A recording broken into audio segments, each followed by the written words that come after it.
You won't believe what happened at 3 a.m. in the Sussex household that left Meghan absolutely speechless. It's a quiet Tuesday night in Montecito, California. The kind of night where even the paparazzi have given up their posts, and the only sound is the gentle Pacific breeze rustling through the eucalyptus trees.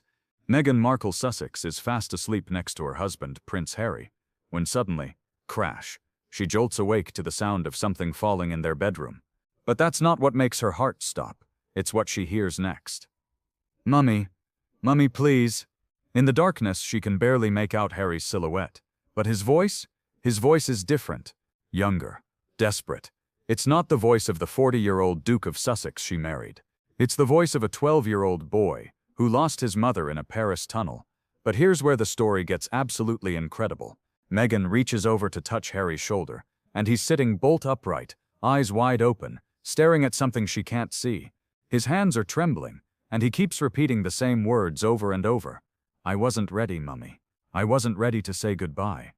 Now, you have to understand, Harry rarely talks about Diana in his sleep. Sure, they've had deep conversations about his mother, about the trauma, about the regrets. But this was different. This was raw, unfiltered grief pouring out of a man who spent decades building walls around his pain. Meghan later told Oprah in an unreleased portion of their interview, "I didn't know whether to wake him or let him speak to her, because in that moment I truly believed Diana was in that room with us, and what happened next will give you chills." Harry suddenly turns to Meghan, but he's not looking at her. He's looking through her, as if she's not even there. And he says in the clearest voice, "Tell William I'm sorry. Tell him I know she'd want us to be brothers again." Meghan's breath catches in her throat. Because here's what she hasn't told anyone until now. At that exact moment, her phone buzzes, a text message, at 3:17 a.m. Pacific time, from William. The message? Just 3 words, "Missing her tonight." The timestamp on William's message, 11:17 a.m. London time. The exact time Diana's funeral began on September 6, 1997. But the story doesn't end there. It gets even more emotional. Meghan sits there, phone in hand, watching her husband have what she can only describe as a conversation with his deceased mother, and Harry starts telling Diana things he's never told anyone. Not his therapists, not Meghan, not even himself. "I know you didn't want to leave us," he whispers. "I know you fought to stay. I'm not angry anymore, Mummy. I promise I'm not angry anymore." Tears are streaming down Meghan's face because she realizes she's witnessing something sacred, something that needed to happen for Harry to finally heal. Then Harry says something that makes Meghan's blood run cold. "The car! You weren't supposed to get in that car, were you?" For 27 years, Harry has carried the weight of conspiracy theories, unanswered questions, and a grief so deep it shaped every decision he made, every relationship he sabotaged, every wall he built, every time he acted out, rebelled or pushed people away. It all traced back to that night in 1997 when a phone call changed everything. And here's the part that will absolutely break your heart. Harry reaches out his hand as if he's touching someone's face, and he smiles. For the first time in this entire encounter, he actually smiles. "You're proud of me?" he asks. "Even after everything? Even after leaving the family? Even after all the interviews and the books and the—" He pauses, listening to something only he can hear. Then he nods, wipes his eyes and says, "I love you too, Mummy. I'll take care of the boys. I promise I'll take care of Archie and Lilibet the way you wanted to take care of us."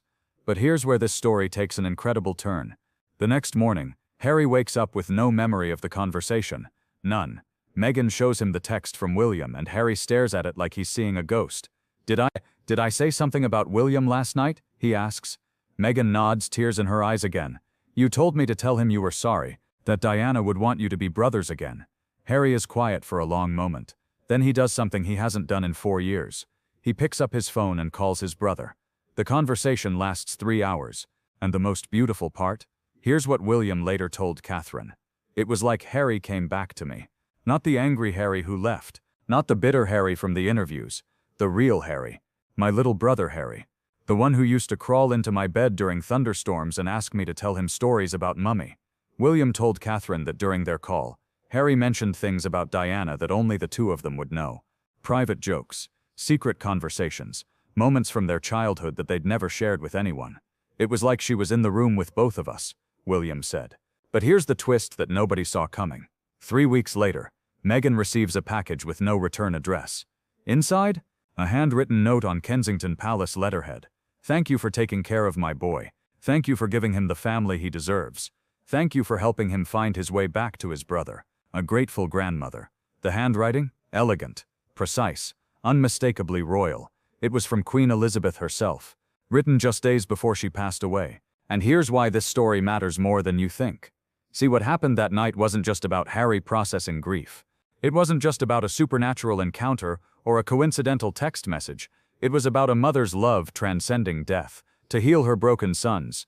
Diana always said her greatest fear wasn't dying. It was leaving her boys alone to navigate the brutal world of royal duty without her protection. She worried they'd grow apart, that the institution would drive a wedge between them, that they'd forget how to be brothers instead of just princes. That night in Montecito, something shifted. Not just in Harry but in the entire trajectory of the royal family's future. Because here's what happened next that the media never reported. Harry and Meghan quietly flew to London. No fanfare, no announcement. They stayed at Frogmore Cottage for a week. Harry and William walked through Kensington Palace Gardens every morning, just the two of them, talking. Catherine and Meghan had afternoon tea in the same room where Diana used to have her informal meetings with humanitarian organizations. The children played together, Archie and Lilibet, meeting their cousins properly for the first time since the coronation.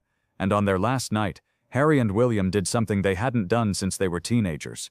They sat in Diana's old sitting room, looked through photo albums, and told their children stories about their grandmother. The most incredible part? What Harry whispered to William before they left. "She's still with us, you know. She's still taking care of us." William nodded, because he'd felt it too. During that 3-hour phone call, during that week of healing, during the moments when their children laughed the same way Diana used to laugh. "I know," William replied. "I've always known. And here's the ending that will stay with you. Some say grief is love with nowhere to go, but maybe that's not true. Maybe grief is love that transforms, love that finds new ways to heal, love that reaches across impossible distances to mend what seems irreparably broken." That night, when Harry called out for his mother in his sleep, she answered. Not with words we could hear, but with the kind of love that moves through time and space to bring her sons back together. Because that's what mothers do. Even when they can't be there physically, they find a way. And somewhere in the English countryside, in a garden where roses bloom eternal, a mother's love continues to watch over her boys, all of them, making sure they remember that being brothers is more important than being princes. The real magic isn't that Harry spoke to Diana that night. The real magic is that love like hers never really dies. It just waits for the right moment to remind us who we're meant to be. What do you think? Have you ever felt the presence of someone you've lost? Drop your stories in the comments below.